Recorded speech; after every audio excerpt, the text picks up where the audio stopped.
chers amis, commencer par vous saluer et vous remercier individuellement pour votre participation au lancement, c'est une première, de notre club Éthique Éco, même si, aussi bien Michel Kerr commence à en parler dans sa tribune hier, ce matin sur Radio JM, on a parlé aussi, mais on ne va pas tout dévoiler.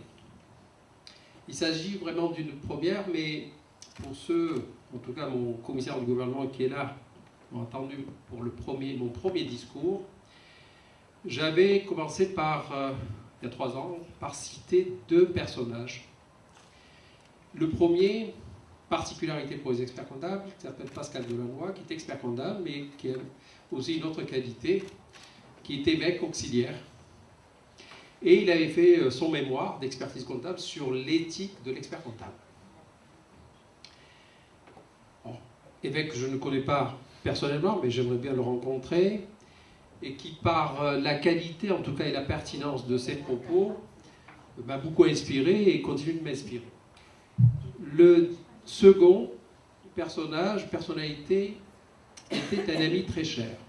Je dis bien été, puisque Roger-Louis Cazalet nous a hélas quittés au mois d'août dernier. Et avec Roger-Louis Cazalet, on partageait souvent, à merveille, un peu lors de nos palabres à l'africaine, cette citation d'Antoine de Saint-Exupéry. « Si tu diffères de moi, mon frère, loin de me léser, tu m'enrichis. » Alors pourquoi lancer ce club? Il y a plusieurs raisons, mais je n'en retiendrai que 3. La première, elle est professionnelle, l'expert comptable, le commissaire aux comptes, et on a Farouk Boulbari qui est vice-président de la compagnie qui est présent aujourd'hui. Manuel Ibanez n'était pas là. On a aussi Christian Herlemont qui s'occupe de cette partie-là au sein de l'ordre, qui est vice-président en charge de la déontologie. Et donc les 2 professionnels sont soumis, d'abord, prêt serment, de respecter et de faire respecter la loi. Et ces 2 professionnels sont soumis au respect du code de déontologie. Et je salue la présence, bien sûr, de notre commissaire du gouvernement, mais aussi du président de la chambre, notre chambre de discipline, parce que qui dit code, dit respect, et puis quand il n'y a pas respect, il y a une chambre de discipline de la profession, aussi bien pour les experts comptables que pour les commissaires. La deuxième raison, je suis de ceux, et je pense qu'on le partage tous ici, qu'on ne peut pas entreprendre, faire des affaires sans un minimum d'éthique et de respect des règles les plus élémentaires. On ne peut pas faire d'affaires sans éthique, sans respect des règles.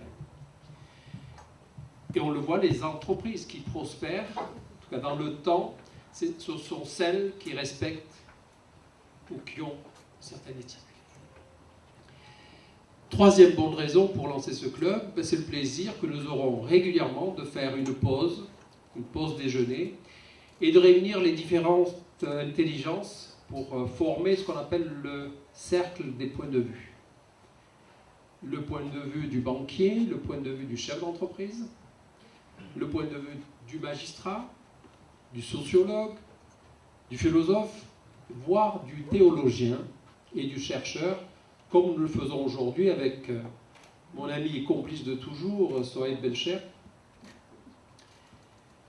avec qui on a partagé quand même quelques combats, et que je retrouve avec un grand plaisir. Alors vous le connaissez, mais je vais vous faire quand même une présentation pour ceux qui le découvrent peut-être pour la première fois, vous vous rappelez. Et mon ami Google m'a beaucoup aidé pour te présenter. Alors je pensais te connaître, mais je pense que mon ami Google a contribué également. Alors Sohaib est né le 20 décembre 1961 à Jeddah. Il n'est pas né en Algérie, il n'est pas né en France, il est né à Jeddah en Arabie Saoudite, où son père, Cheikh Abbas, fut pendant la guerre d'Algérie le représentant du gouvernement provisoire de la République algérienne, et puis il a été le premier ambassadeur de l'Algérie indépendante. Sa famille Sohaib Benchek est issu d'une famille de soufis algériens, fondateur de la Zaouia. Ce qu'on appelle la Zaouia, c'est la confrérie sociale et religieuse, et qui a été créée dans le Constantinois par son ancêtre, au XIXe siècle, Cheikh El Houssine. Puis son père, Cheikh Abbas, qui allait de la mosquée Zitouna et de l'université d'Al-Karaouine, donc très connu en France puisqu'il était membre de l'association des oulémas musulmans algériens, qui a été président du Haut Conseil islamique d'Algérie dès sa création, prédicateur le vendredi à la Grande Mosquée d'Alger, et puis surtout, on l'a connu comme recteur de l'Institut musulman de la Grande Mosquée de Paris, de 82 jusqu'à sa mort en 89. Et puis vous connaissez certainement son frère, Galeb Benchek, qu'on voit le dimanche matin, une émission religieuse de l'islam. Et certaines mauvaises langues disent qu'il propage et vulgarise à sa manière les thèses et les idées fortes défendues par son frère. La formation de Sohaib Benchek passe une partie de son enfance et de sa jeunesse à Alger, dans un milieu imprégné de littérature arabe et de réformisme islamique, avant de s'exiler et de partir pour l'étranger pour des études plus approfondies. Donc des études secondaires au lycée de l'émir Abdelkader Alger, puis ensuite à l'Institut des sciences islamiques de l'Université d'Alger, où il passe 4 ans avant d'obtenir une maîtrise sur le sujet des fondements de la religion, sciences du Coran, sciences du hadith et philologie arabe. Ensuite, il s'en va, il part étudier la théologie islamique à l'université d'Al-Azhar, au Caire. Alors, au bout de 2 ans, au bout de la 2e année, il quitte l'Égypte. Il s'en va, apparemment, ça ne lui a pas beaucoup plu. Et puis, il s'en va pour l'Europe. Et je le cite, quand il s'en va, il dit « Je préfère dépenser ce qui me reste de jeunesse dans la connaissance de l'autre. » Et en Europe, il passe d'abord un temps à l'Université libre de Bruxelles, où il exerce, je l'apprends, l'imama à Charleroi. Et puis il s'installe à Paris, où il soutient en 1996 une thèse de doctorat en sciences religieuses de l'école pratique et hautes études à la Sorbonne. Et sa thèse est intitulée « Islam et laïcité », qui donnera un bouquin par la suite. On en parlera tout à l'heure. Il a également obtenu un DEA, un diplôme d'études approfondies d'histoire de la philosophie à l'Université libre de Bruxelles. Mais quelle est sa réflexion au juste? Il la précisera bien sûr tout à l'heure. Sohaib Benchek mène 2 actions à la fois. D'une part, il œuvre pour que sa religion soit en phase avec les exigences de son siècle et s'arrache de ces anachronismes causés par la sacralisation progressive des interprétations très anciennes. Et il dit ceci, ou l'islam marche avec son siècle, ou il reste en marge de la société moderne. Je le cite.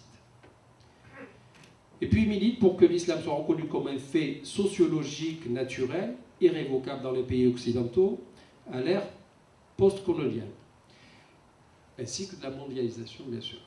En même temps, il veut décomplexer les musulmans face au progrès amalgamé encore aujourd'hui à une occidentalisation du monde.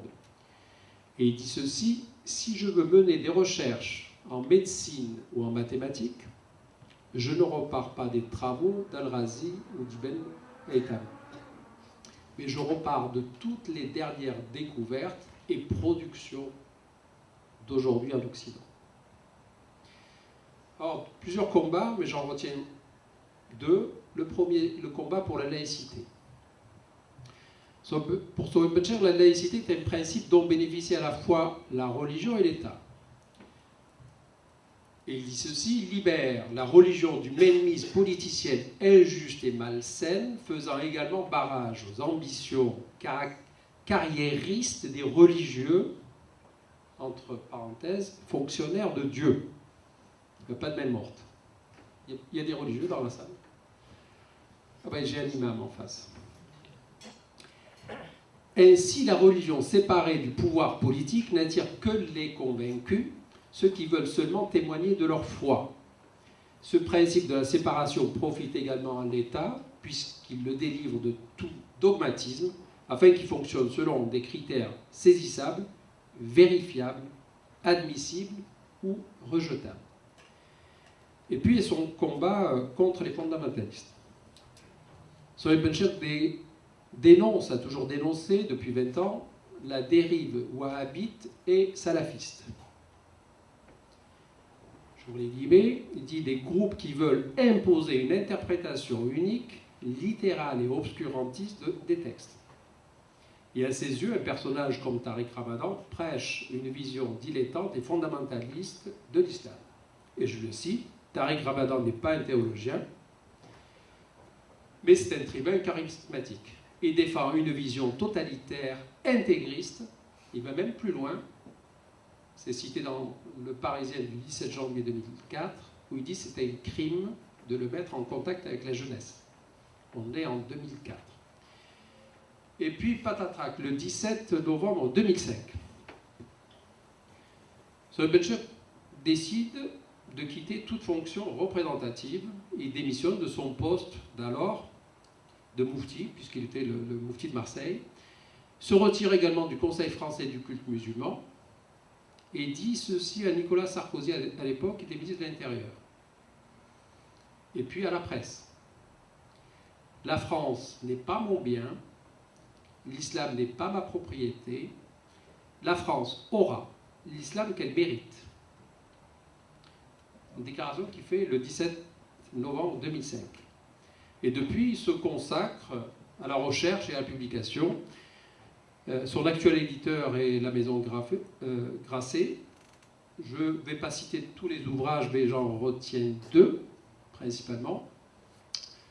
Le premier livre, ça a été Marianne et le prophète, l'islam dans la France laïque. C'est Grasset 98. Il a été édité en livre de poche en 2003. Le deuxième livre que je citerai, c'est Les versets douloureux, Bible, Évangile et Coran, et qu'il a coproduit avec David Meyer, que certains d'entre vous connaissent, et Yves Simon. Et ça date de 2008. Et puis on arrive à notre sujet. Voilà ce qu'il dit sur la religion et l'éthique.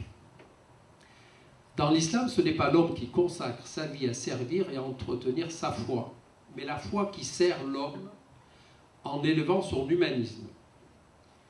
L'islam participe ainsi à une éthique universelle.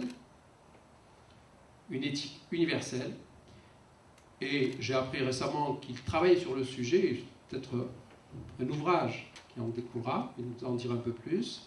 Et pour Sohaib Benchek, cette orientation facilite la rencontre et la cohabitation harmonieuse entre l'islam et tous les courants de pensée ou les enseignements religieux qui partagent ce même objectif humaniste. Si la foi est le vecteur de l'éthique, celle-ci demeure humainement appréhendée, partagée par les membres d'une même société. Et il dit ceci, que l'athée s'engage dans son idéal humaniste et que le monothéiste serve les enfants de Dieu par charité, par amour ou par crainte de l'au-delà. Il y a là plusieurs motivations apparemment contradictoires, mais la finalité est formidablement la même, consolider une éthique commune humaniste, sociale et idéaliste. Voilà, donc j'ai peut-être été trop long, mais il m'aurait fallu davantage de temps, en tout cas pour vous présenter Sohaib. Je voulais, avant de lui donner la parole, vous citer tous, si je peux. Nous avons Zvi Amar, qui est présent, merci mon ami d'être là, qui est président du consistoire de Marseille. Christian Potelos, rédacteur-chef de Radio Dialogue. Gilbert Benayoun, président du groupe DEX, qui fut un temps mon professeur.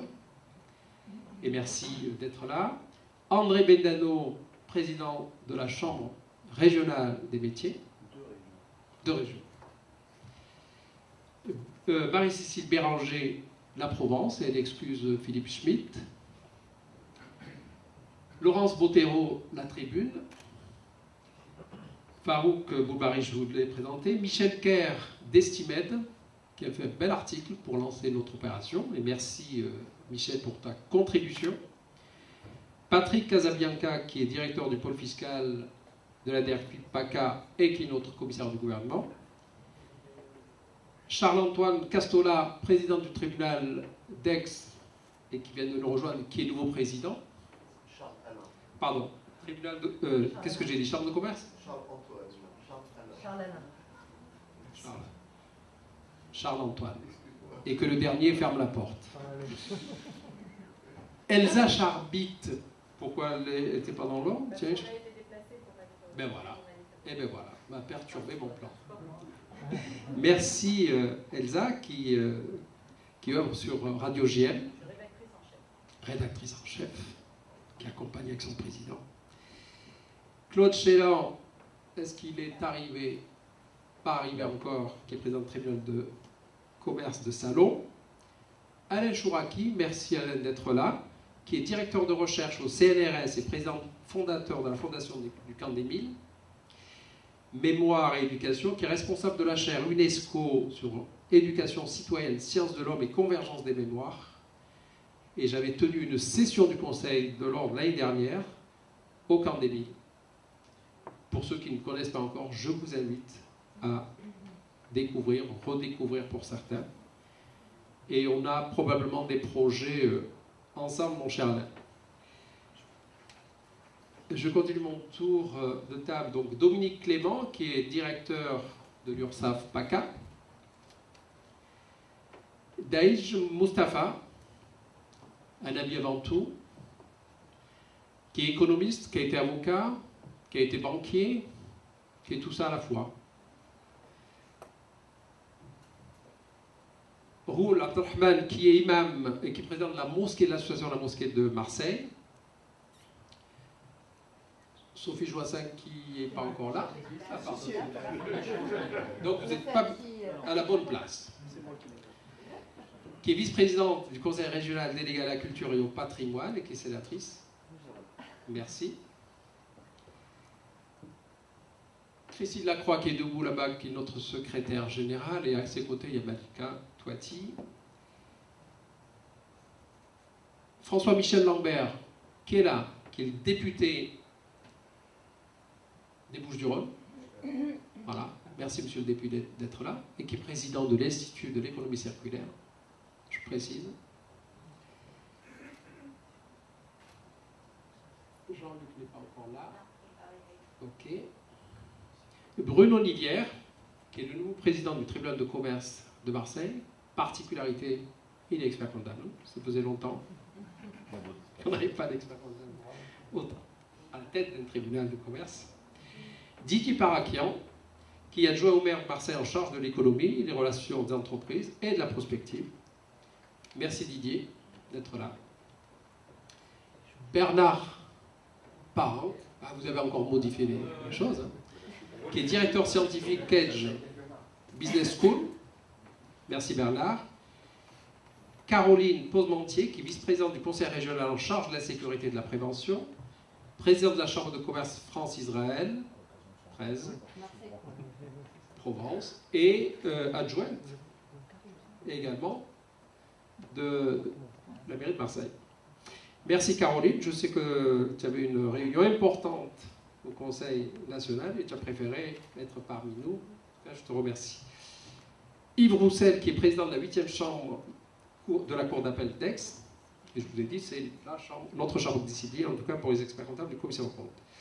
Maître Alain Vidal-Naquet, qui est avocat et président du Théâtre national du Berlan.